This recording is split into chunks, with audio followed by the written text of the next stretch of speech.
Okay, so today's fly will be the Spartina Turner. Materials needed. This fly gets tied on a Gamakatsu SL12S hook. Size 2 is what I typically tie it on. Some bead chain eyes. The tail is done out of some premium neck or saddle hackles, whichever you have. Just make sure they're nice, uniform feathers. The collar's done out of Arctic Fox, and then the head is done out of EP fibers.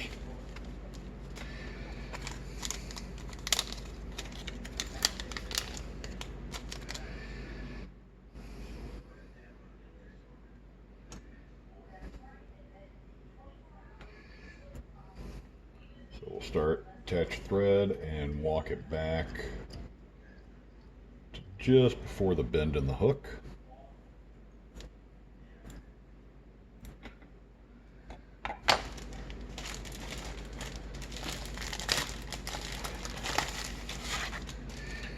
And then we're going to look and select a couple of really nice feathers.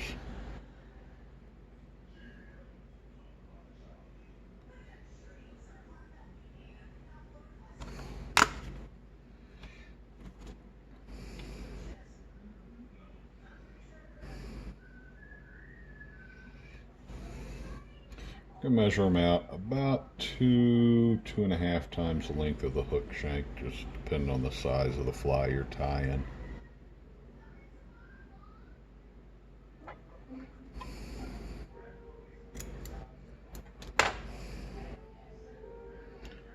And then we'll tie one feather in on each side for the tail.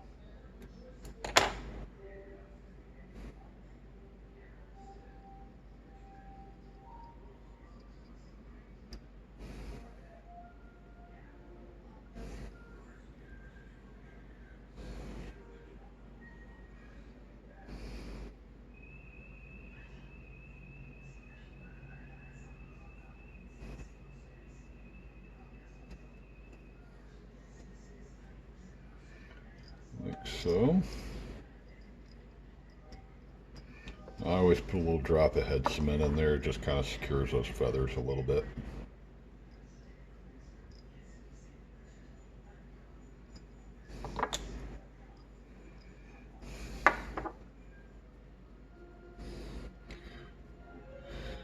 Then I like to move my thread up just behind the hook eye so I can attach the bead chain eyes. Go on top of the hook shank. And you can use small lead or bead chain or brass. The idea behind the design of this fly was to suspend in the water, not really sink all the way to the bottom, but kind of hold that level just above the grasses.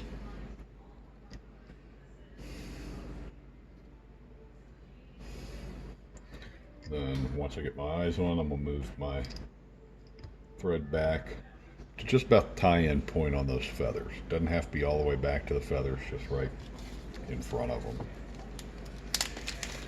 And then we're going to tie in our Arctic Fox for our collar.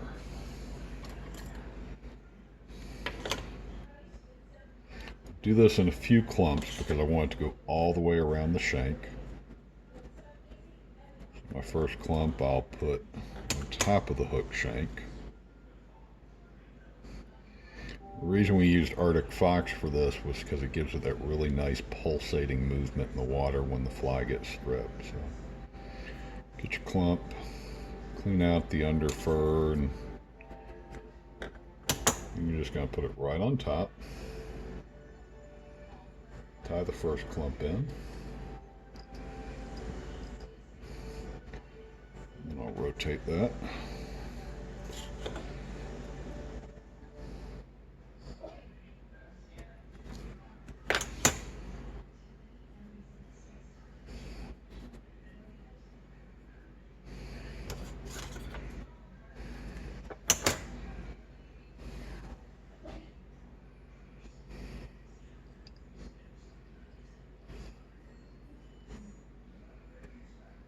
my second clump. You just see that nice tapered full look to that fur.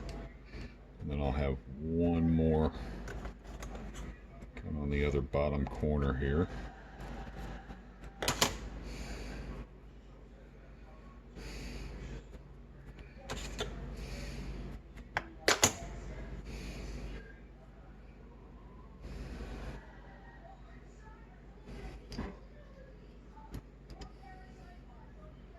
Alright, so now we've got a full collar all the way around.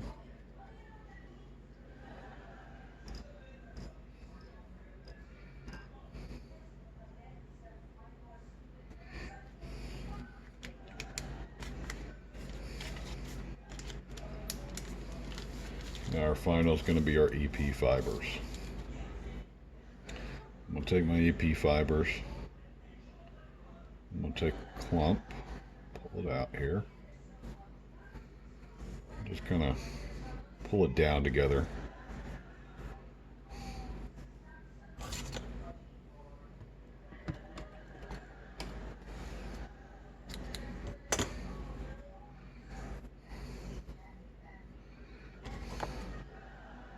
I always cut these extra long because they're easier to handle for me, and then I can trim them after I get them on. And these are going to go perpendicular to the hook shank. You're just going to figure 8 wrap them. Almost like you're doing a tarpon toad or a quan or the body on an old Merkin style crab.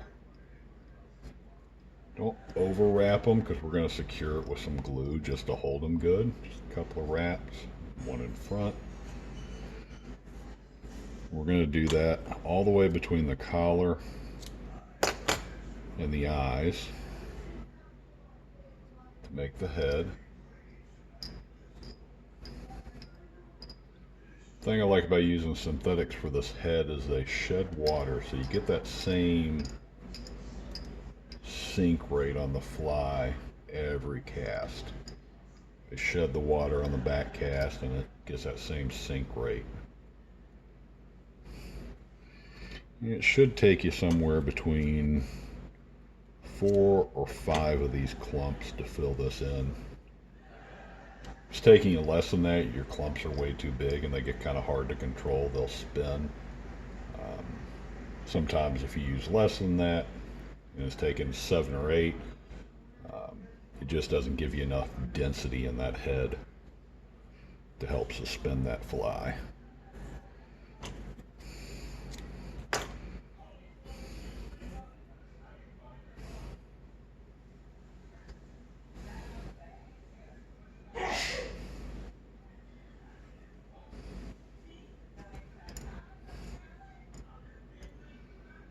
Alright, thread back up in front.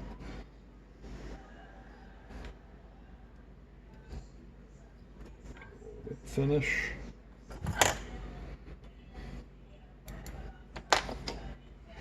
And then I turn this towards me so I can make sure they're all nice on top. Eyes, make sure your fibers are all lined up.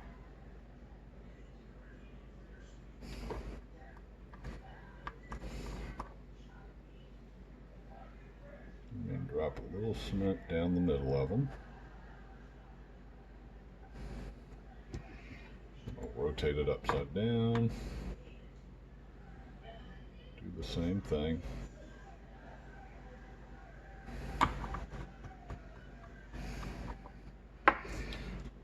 And the final thing we're going to do is trim this head. Now, I'm going to pull my fibers out and I'm going to go just outside the eyes.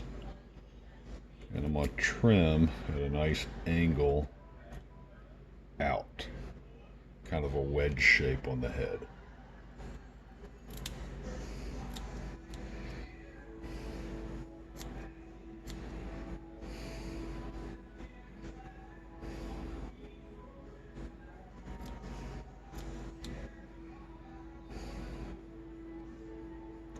Yeah, these little fibers come up, you can just trim those right off the top.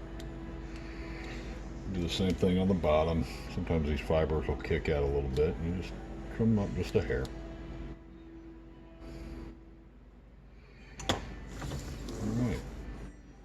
there is the finished Spartina Turner. The story is attached about how this fly was designed by Flip and myself for some certain conditions. You can drop down and add a weed guard on the front. Just a single mono weed guard works real well. But that profile right there gives this fly that kind of shrimpy baitfish look. And depending upon how you strip it and the colors you make it out of really add what exactly you're trying to imitate. But you can give it little short twitches and it kind of hops like a shrimp. The feathers in the back kick up and down, and this Arctic fox really pulsates.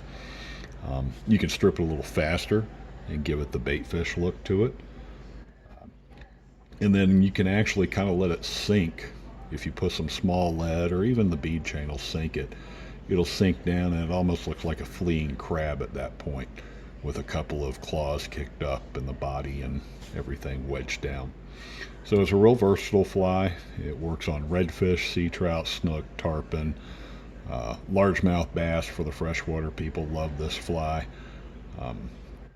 Give it a shot, and if you have any questions, feel free to contact me.